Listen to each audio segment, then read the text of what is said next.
Hoy vamos a meternos de lleno con una de las figuras más fascinantes y la verdad más contradictorias de la historia, Lucio Aneo Séneca. Por un lado, fue un filósofo estoico brillante, de los que predicaban la virtud y la sencillez, pero es que por otro, fue el consejero y tutor del mismísimo emperador Nerón. Su vida fue, básicamente, una lucha constante entre sus ideales y la cruda realidad del poder. Y esta es la pregunta clave, ¿no? La que define toda su vida y lo que nos ha dejado. ¿Es posible de verdad ir por la vida predicando austeridad mientras eres una de las personas más ricas de todo un imperio? Es que esta pregunta nos obliga a mirar esa distancia que a veces hay entre lo que decimos y lo que hacemos. ¿Cómo un hombre que escribía sobre el desapego material pudo amasar una de las mayores fortunas de Roma? Es la gran paradoja. A ver, esta doble cara de Séneca es, cuanto menos, sorprendente. Por un lado está el filósofo, el maestro, que nos enseña a controlar las pasiones, a buscar la vida humilde. Y por el otro, el hombre de poder, que no solo vivió rodeado de un lujo inimaginable, sino que acumuló una fortuna colosal y esto es lo más complicado, le daba consejos a un tirano. Esa es la tensión que vamos a analizar. Vale, para entender esta contradicción, creo que lo mejor es empezar por el principio. Vamos a ver su ascenso y su primera gran caída en ese mundo tan despiadado de la política romana. Séneca, que nació en la Hispania romana, en Córdoba, no tardó en destacar en Roma. Su carrera como senador fue, meteórica. Pero claro, el éxito en la Roma imperial siempre atraía envidias muy peligrosas. De hecho, estuvo a punto de ser ejecutado por Calígula, y poco después, ya con Claudio en el poder, lo desterraron. Pero su exilio no iba a ser el final, ni mucho menos. Su regreso al poder, sin embargo, se convirtió en una especie de pacto con el diablo. Y ojo, que su interés por la filosofía no era una pose, ¿eh? Para nada. De joven se tomó el estoicismo, eso de buscar la virtud con autodisciplina, tan en serio, pero tan en serio, que casi se muere por las dietas que hacía. Su padre tuvo que intervenir para decirle, «Hijo, modérate un poco».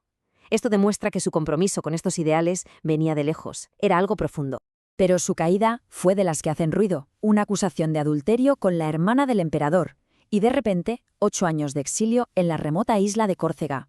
Y fue allí, en la soledad, en la adversidad, donde Séneca realmente tuvo que poner a prueba sus principios estoicos. Se puso a escribir tratados sobre cómo encontrar la calma, incluso en las peores circunstancias posibles. Y aquí es donde la cosa se pone seria. Entramos en la fase más crítica y desde luego la más controvertida de su vida. Porque su regreso de Córcega no fue para llevar una vida tranquila, no. Fue para asumir la tarea de educar al futuro emperador, a Nerón. Y lo curioso es que, al principio, su influencia fue sorprendentemente positiva. Los primeros 5 años del reinado de Nerón, que se conocen como el Quinquennium Neronis, fueron un periodo de bastante paz y buena administración, en gran parte gracias a Séneca. Por un momento parecía que el filósofo de verdad podía moldear al poder, que era posible. Mientras estaba en lo más alto del poder, él seguía escribiendo sobre la virtud.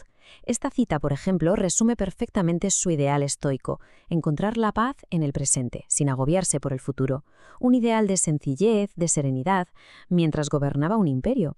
Pero, mientras predicaba esa sencillez, ¿cuál era su realidad?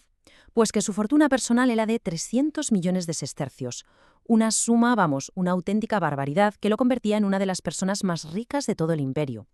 La contradicción no podía ser más evidente, más flagrante.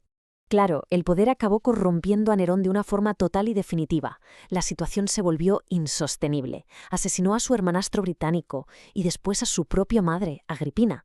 La bestia que Séneca había intentado guiar se había desatado por completo y era cuestión de tiempo que se volviera contra sus propios mentores. Séneca, consciente del peligro y quizás de su propia complicidad en todo aquello, intentó escapar. Fijaos, hasta en 2 ocasiones le pidió permiso a Nerón para retirarse de la vida pública, llegando a ofrecerle devolverle toda su inmensa fortuna. Pero Nerón se negó. Séneca estaba atrapado en la jaula de oro que él mismo había ayudado a construir. Y claro, esa incapacidad para escapar le iba a llevar a un final inevitable y muy dramático. Un final que paradójicamente se convertiría en su última y más famosa lección de estoicismo. La excusa final fue la llamada conspiración de Pisón, un complot para asesinar a Nerón. A ver, que su implicación real es muy dudosa, pero Nerón aprovechó la oportunidad para quitarse de en medio a su antiguo maestro. La orden fue tajante, tenía que suicidarse.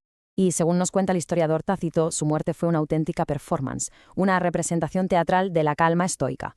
Primero se cortó las venas, pero su cuerpo, ya viejo y delgado, sangraba muy despacio. Luego bebió un veneno de acción rápida, pero tampoco le hizo efecto. Al final lo llevaron a un baño de vapor, donde finalmente murió asfixiado. Se enfrentó a todo esto con una serenidad asombrosa, convirtiendo su propio final en una lección práctica, y la verdad, bastante macabra, de su filosofía. Y sus últimas palabras, dirigidas a sus amigos que estaban destrozados, son el testamento perfecto de su vida.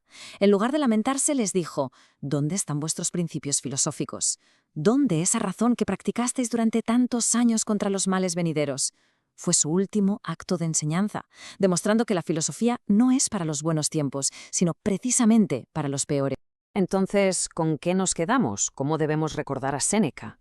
Su vida estuvo llena de contradicciones, eso está claro, pero su legado intelectual ha sobrevivido a través de los siglos. Y es que sus contribuciones son innegables. Sus cartas a Lucilio siguen siendo una guía de vida para muchísima gente.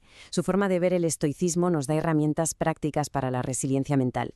E incluso sus tragedias dejaron una huella imborrable en la literatura occidental, hasta en Shakespeare. Y aquí, quizás, está la clave de todo. A lo mejor Séneca no era un hipócrita, sino la personificación de la lucha humana. Su vida nos enseña que el estoicismo no va de ser un santo perfecto, sino del esfuerzo, de la lucha constante por ser bueno en un mundo que es imperfecto, de intentar actuar bien a pesar de nuestras debilidades y de las circunstancias, a veces brutales, que nos rodean. Y me gustaría terminar con una de sus reflexiones más famosas, que creo que hoy resuena con una fuerza increíble. No es que tengamos poco tiempo para vivir, sino que perdemos mucho. Una llamada a valorar nuestro tiempo y a enfocarlo en lo que de verdad importa.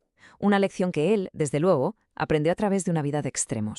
Y con esto cerramos. La pregunta sobre Séneca sigue en el aire. ¿Fue un hipócrita que no practicó lo que predicaba? ¿Una víctima de un tirano al que no pudo controlar? ¿O simplemente un ser humano, con sus fallos y su grandeza, intentando navegar un mundo imposible? La respuesta, quizás, la tiene cada cual.